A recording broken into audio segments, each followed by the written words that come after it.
I was married to a nice guy who was pro therapy. I'm gonna tell you guys what that was like for me. I remember when we first got together, everybody was so excited because he was such a nice guy.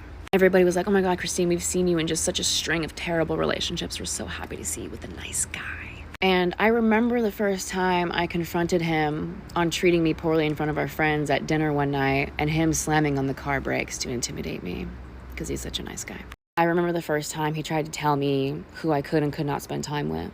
And when I pushed back, he escalated so viciously that he started hitting himself, threatened to kick me out of our apartment, threatened to call the police on me, and threatened to drain our joint banking account because he's such a nice guy.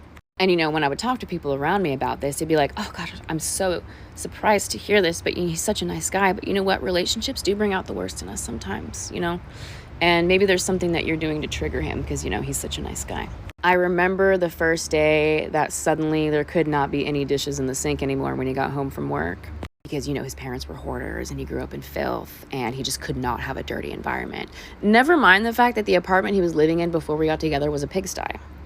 When he lived alone, it was fine, but suddenly there's a woman in the house and he's got to have order. Everything's got to be in its place. Everything has to be spick and span. That's what he needs, to feel emotionally secure. That's what he needs from me in order to show up in our relationship and start giving me the emotional intimacy that I want, And how great of him to communicate that to me because he's such a nice guy. I remember one fight we had where I walked away from him and closed the bedroom door behind me and he punched a hole in that door. And I thought I was done then, and I thought I would be supported in being done then, but, he threw the curveball of couples therapy and everybody and their mom was like, oh my God, he's willing to heal for you? My husband won't even go to therapy. What a nice guy. I didn't want to do couples therapy with this man, but everybody told me that I was being difficult and unfair to him, so I did it. And I remember when our couples therapist asked him to look me in the eyes and realize that all of his behavior was harming me. And I remember seeing the resentment in his eyes as he was being told by a professional that he was not, in fact, entitled to treat me the way that he had been for so long because he was such a nice guy.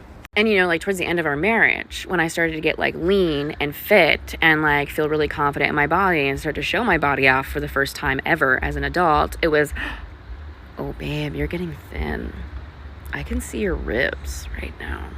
He was just looking out for my health, because he was such a nice guy. And after lying to me and emotionally manipulating me and emotionally terrorizing me for about 7 years, after our divorce was finalized, he went and sat in front of my parents like a beat dog and was basically like, I'm so sorry that I was not enough for your daughter, because he's a nice